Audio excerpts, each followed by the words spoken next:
Welcome to the 6th episode of BAI Communications Smart Communities podcast, where we speak with business leaders and industry experts to ask them what the future holds for connectivity. In the first part of this two-part episode, we are excited to be joined by Dr Amy Hochadel, Director for Global Business Growth at Connected Places Catapult.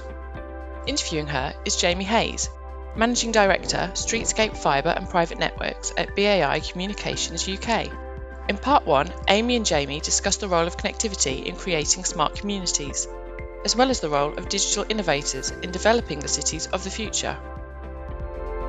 Welcome to BAI Smart Communities Global Podcast. I'm Jamie Hayes. I'm Managing Director for Streetscape, Fibre and Private Networks here in the UK. And I'm joined today by Dr Amy Hochadel, who is the Director for Global Business at the Connected Places Catapult. I was learning three things about you, Amy, as well as being a Director for Global Business. You've been there for 7 years, you've had a great stint, I understand, working internationally there. You also have a doctorate from King's College, where I was at yesterday, taking a good look around Lambeth and Waterloo, surveying in the field, in global political economy, which is fantastic. But digging further back, you have a master's in psychology, in fact, from Cleveland, no less, Cleveland, where the Vikings, I understand, are the team for track and field and basketball. So my first question is whether you're a Vikings fan and what you can tell me about the Connected Places Catapult. Brilliant. Well, thanks, Jamie. I really appreciate that. And when you're from Cleveland, Ohio, you always root for the home team, no matter which team it is. Cleveland Browns, Cleveland Guardians for baseball, and Vikings for Cleveland State. Whatever's the home team, that's who we're for. So thanks. And it's great that you were around my alma mater at King's. That's brilliant. And it's wonderful to be here in London, one of the most fantastic cities in the world. And that's where Connected Places Catapult is located, right in the heart of London. Officially, the line is that we are the UK Centre of Excellence for innovation in mobility in the built environment. But what that really means on a practical level is that we work with cities all around the world to try to tackle urban challenges and understand ways that innovation, including digitization, can help increase well-being, efficiency of cities, city services, future-proofing cities, all of those things. So we work with cities around the world to understand how can we tackle these challenges in the future. And we do that by running projects on the ground all around the world and testing innovations out. And so that's the practical sense of what we do, working across government, academia, businesses, and with citizens. Thank you for that. Fantastic. Yes, it was a joy to be out in a sunny February yesterday, and I can see firsthand that kind of work here in London. In fact, when you recently presented, I very much enjoyed watching the playback of your speech at our Hyper-Connected London launch event we did in the Leadenhall the end of last year. I think you said that smart cities are more than infrastructure. We obviously are about infrastructure. We make that happen. But you went on to say smart cities need everyone to collaborate to make them work. And I'm wondering if through the lens of innovation and digitalization, you can kind of expand on that point, explain what you mean. Yeah, sure. Thank you. And the Leadenhall venue, also equally a beautiful spot here in London. So I encourage everyone to go there. When we talk about things like future-proofing of cities and wanting cities to be more resilient, there's no one single solution. We can't say that, well, we've created the infrastructure and we've put in Wi-Fi, so now we've solved the city's problems. This is a tool. This is part of the solution. It's part of the technological solution and the innovation solution, and it's built into the infrastructure. But we can't forget that all of this is about people and the challenges that people are facing. So this isn't just about buildings, and it's not just about the digital foundation of that. It's about what the impact of that is on people. And here at the Catapult, we have a bit of a patron saint, rather eccentric architect named Cedric Price. And he has this great quote that is just so apt. He said, "Technology is the answer, but what was the question?" And I think that's what we really have to constantly keep in mind, because we are brilliant innovators, and we can come up with a technical solution and a digital solution for anything. But what we have to understand is why we are doing these things. What challenge are we trying to solve? How are we trying to improve people's lives? So infrastructure is central, but it's more about how does that facilitate improving everyone's well-being. Very clear, and I love that saying technology is the answer, what's the question? So in that spirit, I guess, I mean, like everybody who'll be on this podcast consuming it, connectivity's become throughout industry and society. I have two phones. I'm always in a fixed line office using Wi-Fi, using 5G all the time. I think my question as a user of that connectivity might be different than the answer others would have as well. So I'm really wondering, from your global experience, because you're working across multiple projects on the ground in multiple cities, what's the question? How do people really need connectivity? We have a big thing in the UK about gigabit society, but over the long term, and of course our work in London is over the next couple of decades, what's the question in the context of connectivity we're trying to answer and solve in these cities? Yeah. Well, I don't think there's one blanket answer. I've been privileged enough to travel quite extensively around the world, and every single city is different. And every single city will have different needs and different challenges and different opportunities.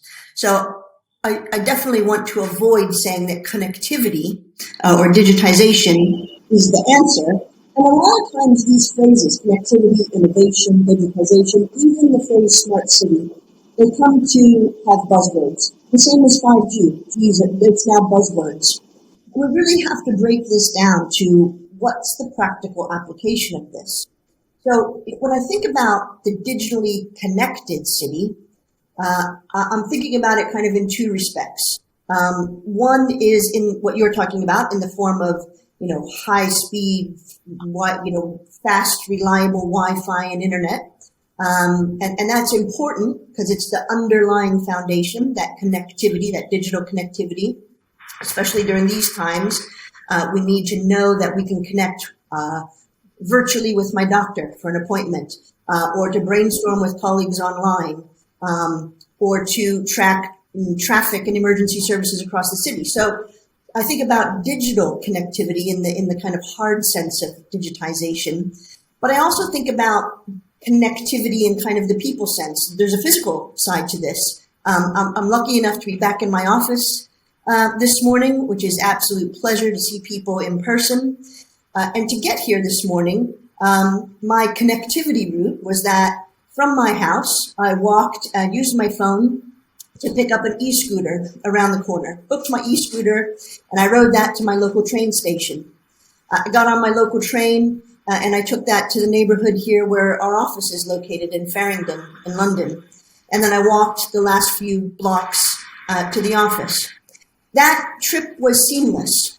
I didn't think about the digital connectivity that underlied it. I just picked up my phone, booked my scooter, checked that my train was on time, got off at my right stop and walked to work. So there's a physical component to this that's just about seamlessness and efficiency of people's lives.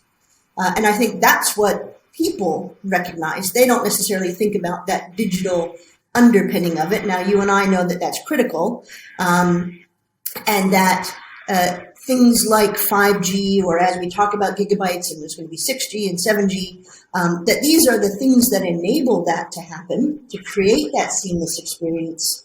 But it's not what most people are thinking about in their everyday lives when they're taking a trip or trying to get somewhere. You've mentioned a couple already. You've mentioned the e-scooters example. You mentioned transit. But I'm curious as to what other technologies and smart applications you feel are kind of the most impactful.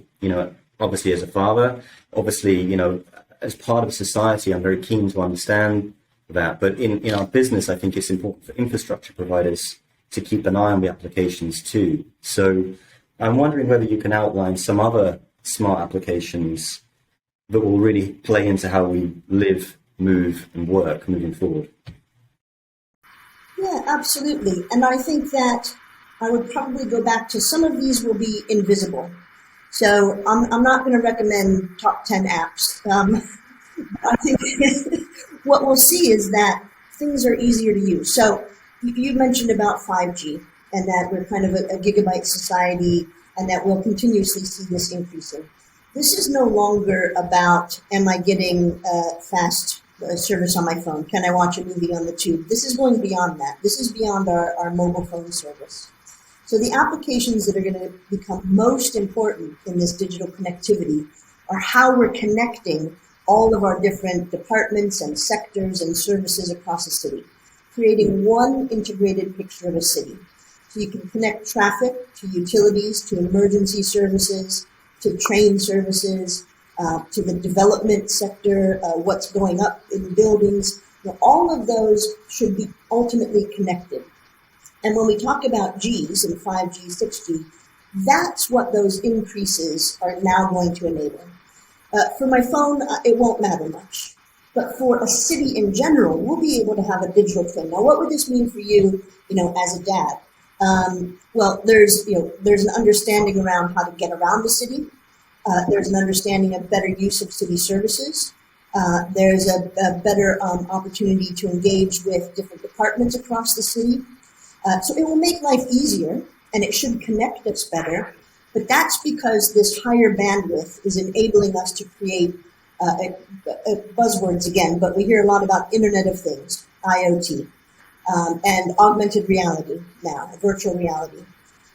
This is what that higher bandwidth is going to enable. Things like exact replicas of our city in real time so that we know what's happening. As a dad, you want to know, what's the traffic like? We're going to get to school on time. As a developer, you want to know if there's a problem with the utilities or the planning application. So the use of this is going to be very widespread. And there's no one kind of app that's going to solve that. It's about us working hard to integrate all of our data. That's going to take a lot of collaboration and a lot of consistency and uniformity around digitizing services. Fantastic, and I can completely see that. I think in our, even me running around Lambeth and the different boroughs on a Sunday morning and in work, I obviously speak to, the 30-odd boroughs and essential authorities for London. As a streetscape area, and on the wall print behind me, we've got some examples of streetscape, but these are becoming smart now. This is not just about pure 5G or 4G connectivity anymore, or fixed infrastructure. I mean, already there are, air quality sensors, footfall cameras. You referred to the example there. CCTV is an important part of our society, controversial one perhaps at that. So with these kind of demands in the here and now from central and local authorities, and businesses also needing to have those too, how do you see local and central authorities kind of working together?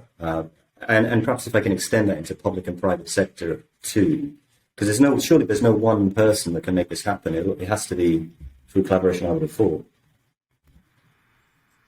Yeah, it's a difficult question because I said it earlier, but every place is different. And the interaction between national government and local government in many places is very different than it is where we are here. So here we can think about the structure of local boroughs and the way we work with cities around the UK.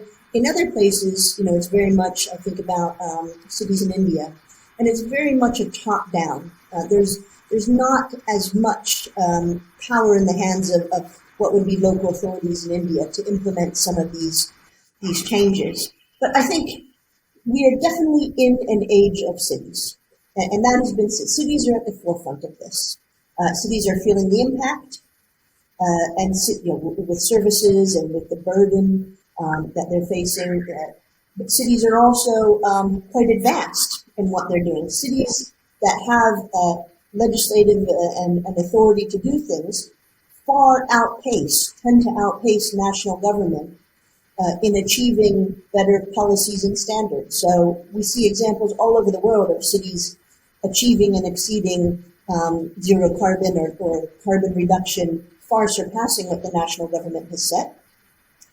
We see local cities enacting broader and more open data laws, data policies, creating regulation zones that allow for testing innovation. So cities can really, I think they're central, and I think they really will drive this. So if we're still talking in the general sense, I think the role of national government is to facilitate that. Cities are under immense burden right now. The reason that it's been hard for cities over the past decade to prioritize digitization or innovation is they were faced with tough choices. Do I put that above health services? Do I put that above senior citizen services? How do I make these decisions? So it has not been easy. We have to change the way the whole model is looked at around how do cities provide these services. So the role of national government should be to facilitate them, to fund it in some instances and to facilitate it. So make it easier for cities to test things, to do things. Don't make them choose between one service or another. There should be an underlying ethos of connectivity, especially as we've seen when it's most critical, for example, during a global pandemic. So I think that cities are both, being a city kind of a bit of a city guru, not expert on cities, but being a bit of a lover of cities around the world, having seen many cities, working with a lot of cities, and just seeing the absolute complexity of cities. They are some of the most complex places anywhere, and to try to move things forward on a connectivity front is both incredibly impactful, fascinating, and incredibly difficult. So we can't underestimate how hard this has been for cities to manage during this time.